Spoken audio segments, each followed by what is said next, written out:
The morning sky was painted in soft shades of gray, with pale sunlight slipping through wispy clouds and casting a muted glow over the quiet street. Trees swayed gently in the early breeze, and shuttered windows remained closed, reluctant to greet the day. Inside a modest third-floor apartment, Clara Bennett hurried across a room filled with worn wooden furniture, clutching a neatly ironed blouse. The clock on the wall ticked steadily, each sound a subtle nudge that time was slipping away. Today was important. After years of freelancing to raise her child, Clara finally had a shot at a stable design position at Brightwave Media, one of the city's top media companies. She needed this job. She needed stability. "Lily, are you ready?" Clara called out toward the bathroom, her voice a blend of urgency and warmth. The water shut off, and a cheerful voice responded, "All done, Mommy." Lily appeared moments later, curly hair untamed and bright eyes full of wonder. Clara knelt down, brushing gently through her daughter's hair as she smiled. "Mommy has a big interview today, so Miss Kelly is coming to watch you for a little while, okay?" But just then the phone rang. Clara's expression fell as she listened to the message. Miss Kelly had caught a bad flu and couldn't come. Everything seemed to crumble in that moment. She had already rescheduled once. Another cancellation would ruin her chance. Lily climbed onto a chair, tugging softly at her mother's sleeve. "Mommy, can I come with you? I promise I'll be super quiet." Clara looked at her daughter, then at the soft spring light spilling in through the window. She nodded gently. "All right, but you have to sit still and stay silent, okay?" 30 minutes later, they stood before the towering glass building of Brightwave Media. Clara tightened her grip on Lily's hand, unaware that in just moments, a single innocent word from her daughter would change their lives forever.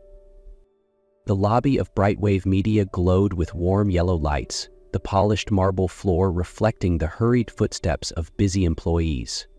Clara held tightly onto Lily's hand as they stepped inside, silently reminding herself to stay composed. Her blouse was pressed. Lily had been carefully briefed. Now all she had to do was wait. The receptionist smiled, though her glance toward Lily betrayed a flicker of uncertainty. "Miss Bennett, correct? Please head to the 14th floor. Mr. Carter's assistant is expecting you." The elevator hummed as it rose. Soft music playing in the background couldn't quiet Clara's racing heart. When the doors slid open, a sharply dressed young man stepped forward. "Good morning, Ms. Bennett. I'm Nathan, Mr. Julian Carter's assistant. Please follow me. And this is—" "My daughter," Clara said quickly.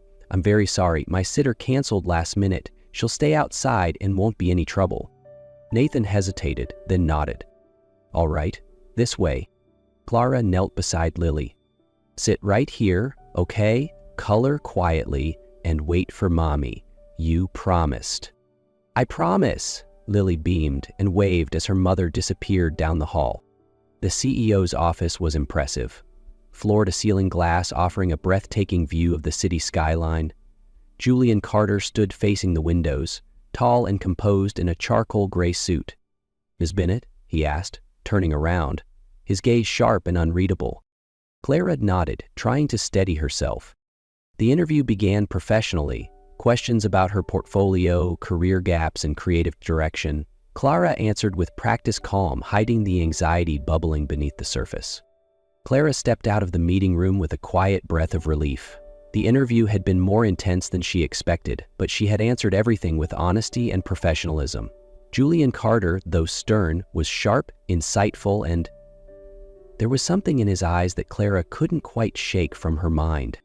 Lily was still sitting in the waiting chair, quietly focused on her coloring just like she'd promised. When she saw her mother, her eyes lit up and she quickly stood. But then, something no one expected happened. Lily looked at Julian, who had just stepped out alongside her mother, and it was as if lightning struck. Her eyes widened and her lips parted into 3 small words that froze the air around them. "Daddy, it's you." Clara froze. Her breath caught, her heart tumbling into panic. Julian stopped in his tracks. Lily ran forward and wrapped her small arms around his legs, as if she'd just found someone she'd been searching for all her life. "I saw you in the photo that Aunt Emily hid," Lily murmured, still looking up at Julian. "Mommy keeps it in the wooden box under the bed." Clara's heart clenched. She knelt down quickly and gently pulled her daughter back. Lily, that's enough. You shouldn't. But Julian had already knelt down, face to face with Lily. His eyes widened when he saw that strange, vivid green in hers. A long-buried memory stirred. The eyes of Emily, the woman he had once loved deeply, the one he lost when his business expanded overseas. He looked at Clara, his voice suddenly low and heavy. Emily, what was she to you? Clara took a long breath. She knew she couldn't hide it anymore. Emily was my closest friend. She passed away during childbirth. I promised her I would raise Lily as my own, and the child's biological father. You didn't know it was me? Julian asked, his tone unsteady. I didn't know, Clara replied softly. Emily never said your name, only that he was someone who chose ambition over her. Julian stood still, his gaze locked on Lily. We need a DNA test, today. Clara swallowed hard and glanced down at her daughter. She knew she no longer had a choice. Not when that little heart had just spoken the one word they had all tried to forget. Daddy. 20 minutes later, Clara and Lily sat quietly in a private waiting room at a private medical facility arranged by Brightwave. Everything had happened too fast for Clara to fully process. Julian stood across the room, arms crossed, his posture rigid with tension. Lily sat beside her mother, coloring, occasionally glancing over at Julian.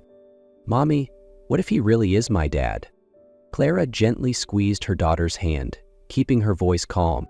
Then we'll talk about it, but no matter what the test says, you're still my little girl, I love you, and that will never change. A few moments later, a nurse entered carrying a sealed tray of syringes. We'll be drawing blood from both the child and the alleged father, she explained gently. It's quick and completely safe. Lily obediently rolled up her sleeve.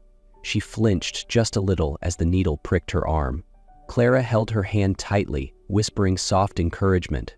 Julian remained quiet, extending his arm without hesitation. His face betrayed nothing. Once the samples were collected, Julian turned to Clara. We'll have preliminary results in 48 hours. My legal team will contact you. Legal team? Clara asked, surprised. Julian nodded, his tone firm but no longer cold. If she's my daughter, I won't walk away. I have a responsibility and I have rights. Clara hesitated, locking eyes with him. I didn't come here asking for anything. I just needed a job. I didn't even know who you were until Lily recognized you.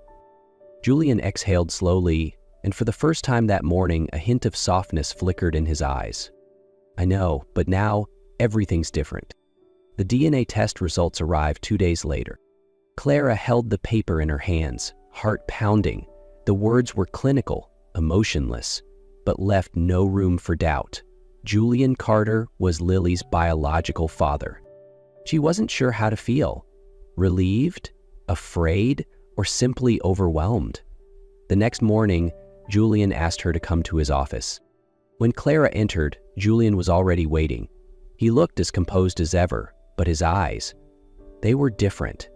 There was a flicker of something unsettled beneath the surface, like a man trying to hold on to solid ground that was slipping away. Lily is my daughter. He didn't hesitate. There's no denying it now. Clara nodded, gripping her purse a little tighter. Thank you, he said softly, for not running away.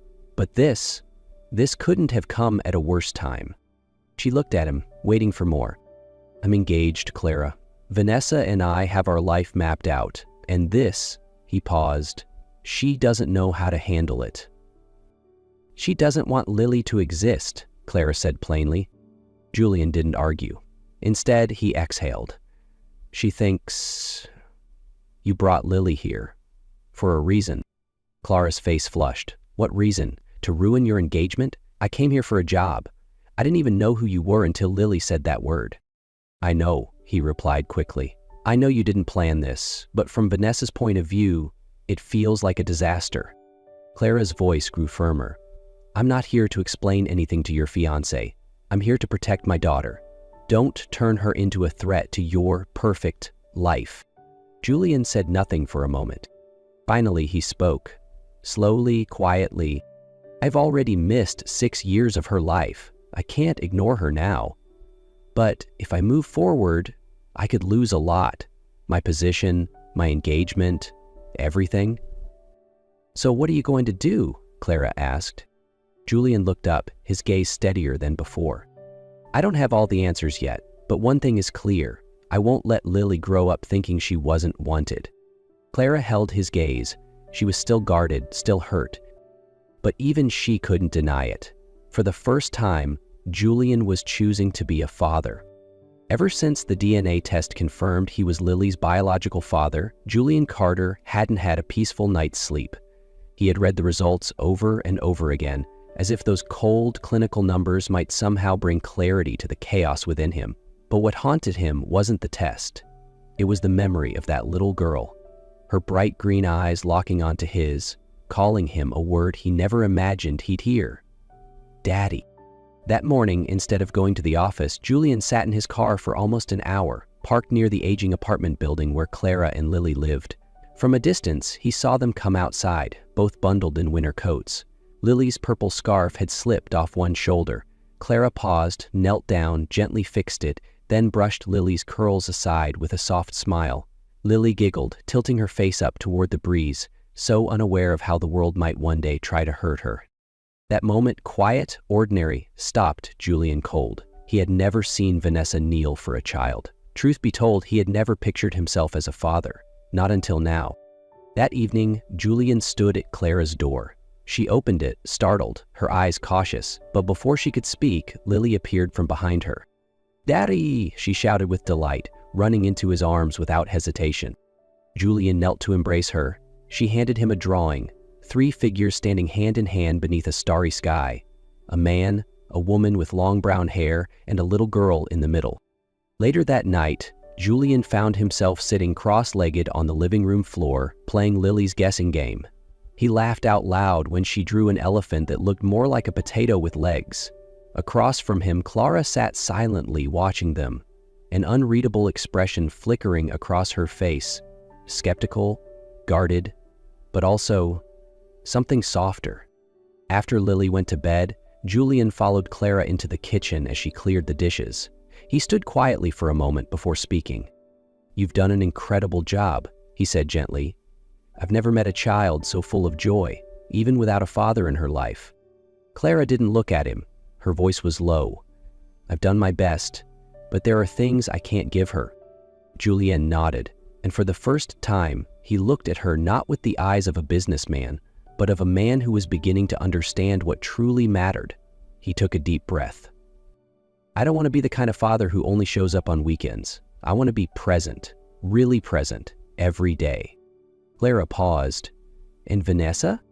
He was silent for a few seconds before replying, "She doesn't accept any of this, and I'm starting to realize maybe we don't share the same future." Julian looked up, his voice steadier now. "Lily is my daughter, and I can't go on living as if she never existed." Since that evening when Julian sat on the floor playing with Lily, something inside him had shifted, subtly but irreversibly. He no longer moved through life guided by a digital calendar or corporate strategies, but by something softer, more honest, instinct, and a quiet sense of responsibility he had denied for too long. 2 days later, Julian went public. He officially announced to Brightwave and to the media that Lily was his biological daughter. No denial, no ambiguity. A short press release read, "I recently learned I have a daughter, and I intend to fulfill my role as her father." The harshest reaction didn't come from the media. It came from Vanessa Blake, the poised and powerful woman everyone had expected to become Julian's wife. She didn't call him. Instead, she sent an invitation to Clara, requesting a private meeting at a high-end cafe in the city. Clara had no illusions about the reason. "You can have everything, money, housing, security," Vanessa said, placing a thick envelope on the table. "Just leave, take the child, and disappear." Clara lifted her eyes calmly, her voice cool but sharp. "I want nothing but peace for my daughter. You can keep your offers, just not your guilt." Vanessa's smile faltered, her stare icy, but Clara stood up. She knew life would never be easy, but at least she wouldn't sell her dignity. That night, Julian showed up at Clara's door, his face no longer tight with conflict, but unexpectedly at ease. "You've made your decision, haven't you?" Clara asked directly. Julian nodded, voice low but resolute. "I looked at Vanessa, and for the first time, I realized I didn't love the life we planned. Not if Lily wasn't in it." I ended the engagement. Clara didn't respond immediately, but something shifted in her too. The wall she had built inside slowly, quietly began to fall. Meeting his mother, Eleanor Carter, was another trial entirely. The woman greeted Lily with polite reserve, her eyes cool and scrutinizing. But Lily, innocent and sincere, had a way of cracking through walls. By the end of the visit, Eleanor's expression had softened. "She has the Carter eyes," she murmured. And then, almost to herself, "Perhaps God sent her to fill what's been missing in this family." A week later, Julian and Clara took Lily to visit a new school, with a garden courtyard and bright art rooms. Afterward, they walked to a nearby apartment, just a few steps from Clara's place. Standing by the sunlit window, Julian looked out, then turned to Clara. "We can start over," he said, "not just as co-parents, but as a real family." Clara didn't answer right away, but her gaze had softened, and for the first time she placed her hand over his, without hesitation. "Then let's start from here." Spring arrived late that year, but the sunlight was warm enough for Lily to take off her coat as she ran freely through the park near their new home. Cherry blossoms drifted onto her curls, and she laughed out loud when Julian lifted her high into the air, spinning her in the wind like nothing else in the world mattered. Clara sat on a nearby bench, a cup of warm coffee in her hands. Her eyes never left Lily. Each time she saw that carefree, radiant smile, the kind untouched by worry, she knew she had made the right choice by not walking away from Julian's life. They hadn't called themselves a family just yet. There was no proposal, no ring, no formal promises, but they had dinners together every night. Mornings where Julian, clumsily but sincerely, tried to tie Lily's ponytail. Evenings when he read bedtime stories with a voice too formal and stiff, and Lily still giggled uncontrollably. Clara had grown used to his presence, not as the powerful CEO, but as a man learning to be a father, and maybe even learning to love again. Julian's apartment, once pristine and sterile, now echoed with laughter. Lily's drawings were stuck to the fridge. On his desk sat a photo of the three of them in a garden full of spring flowers. Even Eleanor, Julian's once distant mother, had begun stopping by with homemade pastries and stories from the past. She was no longer cold, no longer guarded. One afternoon, she turned to Clara and said, "That little girl brought us something we didn't even know we were missing." One late afternoon, after picking Lily up from school, Julian and Clara went for a walk. The breeze was soft, the sunlight golden, and there was no more space between them. "I used to think having everything meant power, status, success," Julian said slowly. "But it turns out, having everything is seeing your daughter run toward you, and the woman you love smile as she reaches for your hand." Clara didn't respond with words. She simply reached out and held his hand, quietly, gently. Lily turned back and waved. "Mommy, Daddy, come play with me." Julian smiled, jogging toward her. Clara followed behind, her heart light and full. Family doesn't always begin with a vow or a ring. Sometimes it begins with a quiet moment, a held hand, and a choice. To stay, even when every path told you to walk away. And that choice is the most beautiful beginning of all. If this story touched your heart, don't forget to like, share, and let us know in the comments. What would you do if you were in Clara's shoes?